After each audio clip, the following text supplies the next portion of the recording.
the top left of the map, we have the Zerg player, the third Zerg player today for Team StarTale. It is StarTale Curious. StarTale Curious with a 75% win ratio in the matchup. 20 maps played, 15-5. Pretty solid performance. Going up against the Tyrant player at the top right for Axiom-Acer. Axiom Heart. And Heart, after his win against Sanaya, is 7-8 in the statistics in offline matches. Heart of the Swarm against Zerg leaves him with a 46% win ratio. He lost recent matches at DreamHack Bucharest against Live and also against the TLO, but in the season here in the GSTL, he lost, for example, to Nuxor. That wasn't the first season, it wasn't even the second season. This is only the second game in Season 2 that he plays in this matchup. Yeah. You know, we talk about this all the time. I don't know, I think a lot of people don't know this, but Hart was also one of the players who was on TSL back in the day, and basically every player who was on TSL who did not retire became somebody that you should take really seriously. Hart's one of them. It's actually funny because you would expect that someone who was in TSL would be a Zerg, first of all, but... No, yeah, would be a Zerg, first of all. Okay, that much is true, of course. But, like, at the same time, if you're not a Zerg, that he is amazing against Zerg. Because that's, like, where TSL really had their core strength. Of course, they had Pole, but they had, like, all these amazing Zerg players. And if you're a Terran on that lineup, I feel the one matchup that you can practice, like, to no end is the matchup against Zerg. So, when I looked at the statistics, I was actually expecting Hart to be, like, in the lead there with a huge margin. But he's a bit shaky in the matchup in general. If you're going out on Whirlwind, then you usually face a Zerg player, so he must be confident in his abilities right now. Maybe the Team House results are justifying his choice here. Yeah, I would say so. He looks very confident. You know, when you looked at him in the booth earlier, you could see it. He's doing a Reaper build. Pops the Reaper out, gonna go get some scouting information, harass some drones, maybe force some Spore cancels, and the Command Center is secured. So far, both players getting a very nice economic opening, as straight up as it gets. And with actually the Zergling timing here, he's already got the first 4 on the way. Probably the Reaper not even going to get a single kill. Just going to come in here, and he wants to see the gas. He was, are you getting speed or not? Should I be concerned that you're going to do what a lot of Zergs are doing this week, is just putting pressure on with Zerglings, and he sees the speed is coming. Yeah, with the speed, if you know that speed is out there, there could be a couple of lanes that you could be facing. So you have to be careful. You need to keep the Reaper around for as long as possible. Usually that means you keep the Reaper there until the Queens pop out, unless the Zerglings get like really annoying. But he's trying to kill those Lings off, and he's able to do that, at least with one of them. Yeah, he might get 2. In fact, he does. And actually, the Queen almost kills the Reaper. I can see it on the minimap. Does get away. So we're going to have the Hellion follow-up. The question is, do we have Banshees Pult style coming in here as the next factor? And the 2 Zerglings here will scout. And that's already... he sees everything. He sees the add-on at the barracks, he sees the starport as well, and he can already like see, alright, this is most likely going to be a Banshee open. But SCV is so thankful for the Reaper right now. He saved his life. And as a result, he'll build a depot for him. A depot is made in the Reaper's honor. If the Reaper and the SCV are going to grab a beer after the game, the SCV definitely has to buy. Yeah. Because I don't know if Reapers and SCVs make the same amount of money. I wonder how that goes. That doesn't matter. Like, if you get saved, you need to actually go in and buy the next round. That's like how it goes. Yeah, I agree with you. Like, we played soccer last weekend, and there was like one of those balls where it was my ball. Okay, I needed to kick that thing away, and I completely missed it. It was the most embarrassing moment in my life at this point. And our goalie was able to actually get... He got it. Like, there was a 100% chance for the opposing team, and our goalie got the ball, and I'm like, dude, thanks for the save. Yeah, and he got a pick out of that. And that's the same thing that happens with the Reaper and an SCV. It's just like... It's like a code. Is that the most embarrassing thing that's happened to you in your entire life? No, that's right. No. Oh, okay. But I was going to say... That day. I was going to say, man, well, you've had a pretty nice life, dude. Like, I was exaggerating. Because trust me, man, I've had far worse. Man, you should have seen it. Like, I kicked over the ball. That, like, never happens. Yeah, I can imagine for you, because I know you're pretty good in the soccer. I'm German. By the way, you've been saying soccer a few times. That's pretty unusual. The problem is, if I say football, then all the Americans are like, "Oh my God, that's awesome! You play American football." Like, what did he say? Goalie? I don't understand. That's always what happens. So I'm making that like that compromise. And by the way, this Overlord is toast. Or rather, no, it's not. I don't know what I was thinking there, but I was thinking back to our previous Terran versus Zerg, where the Overlord was killed several times. But as did you think for a second that the Hellions would kill the Overlord? No, I was thinking like there's a group of Marines coming to kill that Overlord. Like I saw the movement on the mini-bat, but I was of course in the Twilight Zone or something. But the stream of drones just barely misses the Hellions. Had the Hellions seen that, he could have gotten 5 or 6 kills there. Because in fact, Hellions can kill drones, just not Overlords. Banshee in the main is already shut down. He sees it. He spotted it from the beginning. And Curious sets up a nice early game here where he's pretty much deflecting everything that Heart throws at him. Especially since he's getting the +1/+1 upgrades, whereas we only now see the engineering base for Heart. So in terms of like the entire... I mean, it's just solid. It's a very stable build that Curious has there, very solid opening with early upgrades, attack into lair. So he's preparing for a very strong mid game, and Heart should be concerned here. He's 2 base against 3, which is not the big issue with him having the 3rd command center, but he didn't really do any damage, and his upgrades are very late, so he needs to make a couple of moves here, or he will have a very bad time in the mid game. Yeah. Curious is good at making people have a bad time in StarCraft. Yeah, I mean, I'm sure in real life, like everybody likes him. He's this pretty stand-up guy, but in like all the girls that are watching right now is like, yeah, I was actually about to date Curious. He's a really cute guy, but now that you say that, it doesn't really sound that I'm gonna have a lot of fun there. Nah, Cockblock right there. Wolf, what did you do? I'm sorry, but listen, I've never been on any dates with Curious. I will admit, I've never tried to date him, but well, I'm not saying you should, but still. This opening for him, coming back to StarCraft, is pretty awesome. I mean, this is... I don't want to say this is as good as it gets. It's not like he did any damage to Heart. But in terms of, like, opening power and having a solid position in the game, this is pretty cool. The Spire coming up now, he just needs to make sure that he doesn't suffer any damage at the hands of the Terran player until he has that out there. Basically, he's taken Heart to the restaurant of the food that he doesn't like. He just doesn't know it. And here comes the lift up on those Marines. He doesn't actually really get anything done here because Curious has had so much time to get the Lings out. He doesn't even clear any creep with this. He's just trying to grasp at straws here. 2-2 has been started and 1-1 is already done. Those Lings definitely having a very good spot now against the Marines there. If you have those upgrades already, the 2-2 is gonna hit.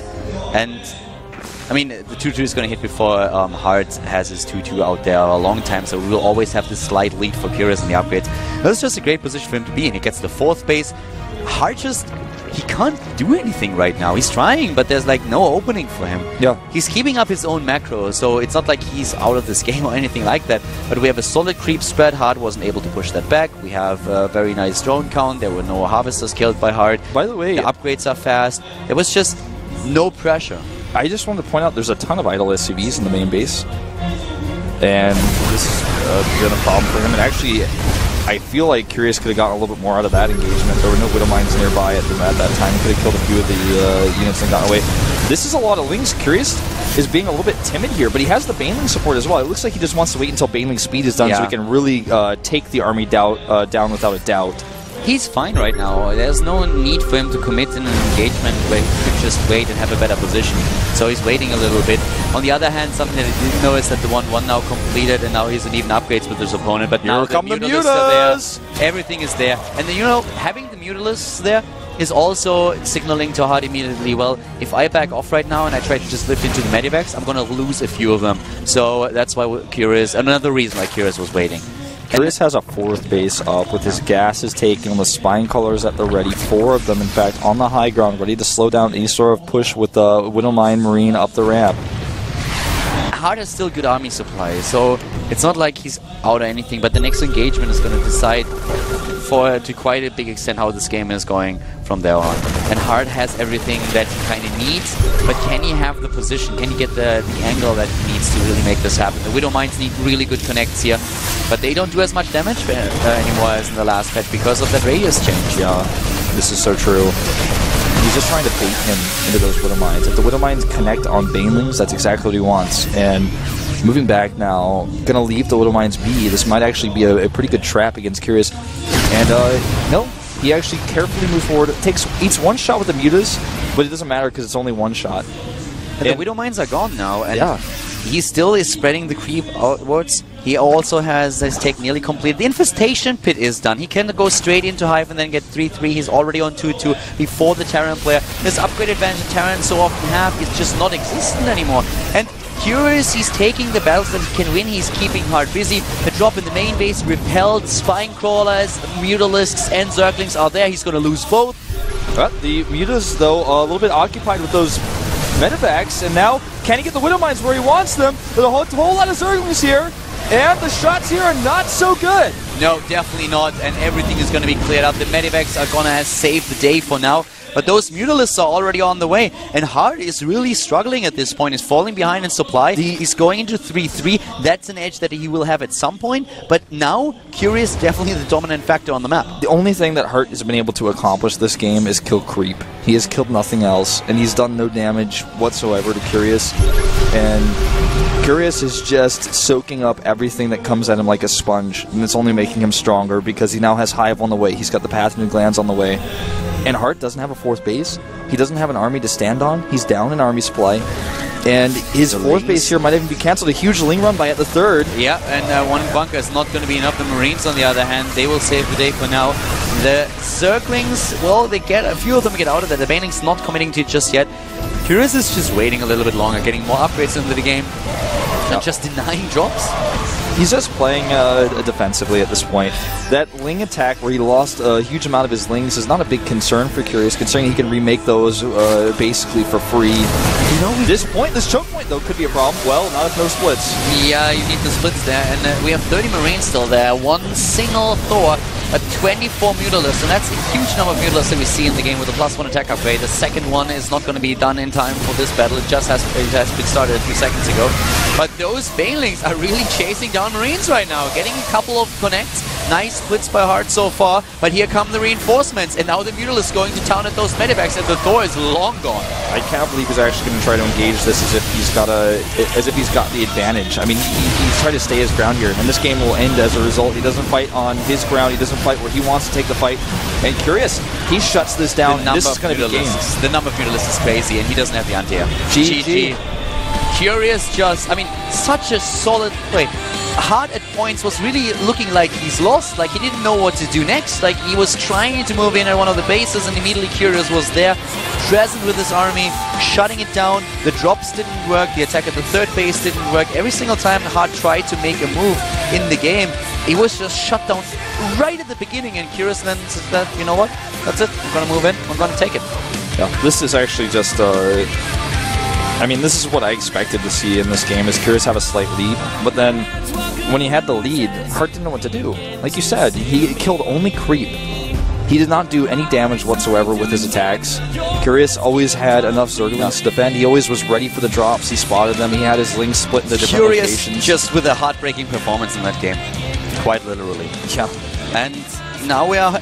I mean, the next game that we have is now this Protoss versus Protoss, the same matchup that Alicia played yesterday.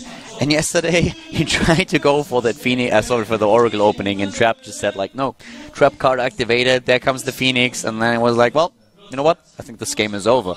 And if I'm not mistaken, it's going to be on the same map, actually, that Alicia picked last time as a Protoss, and lost it. To be quite honest, I have no clue. I did not look the map. I don't remember the map. I'm going to have a quick look at that. It's Polar Knight. Yeah, Polar Knight, yeah, the same map. You're right. So that's what I thought, and...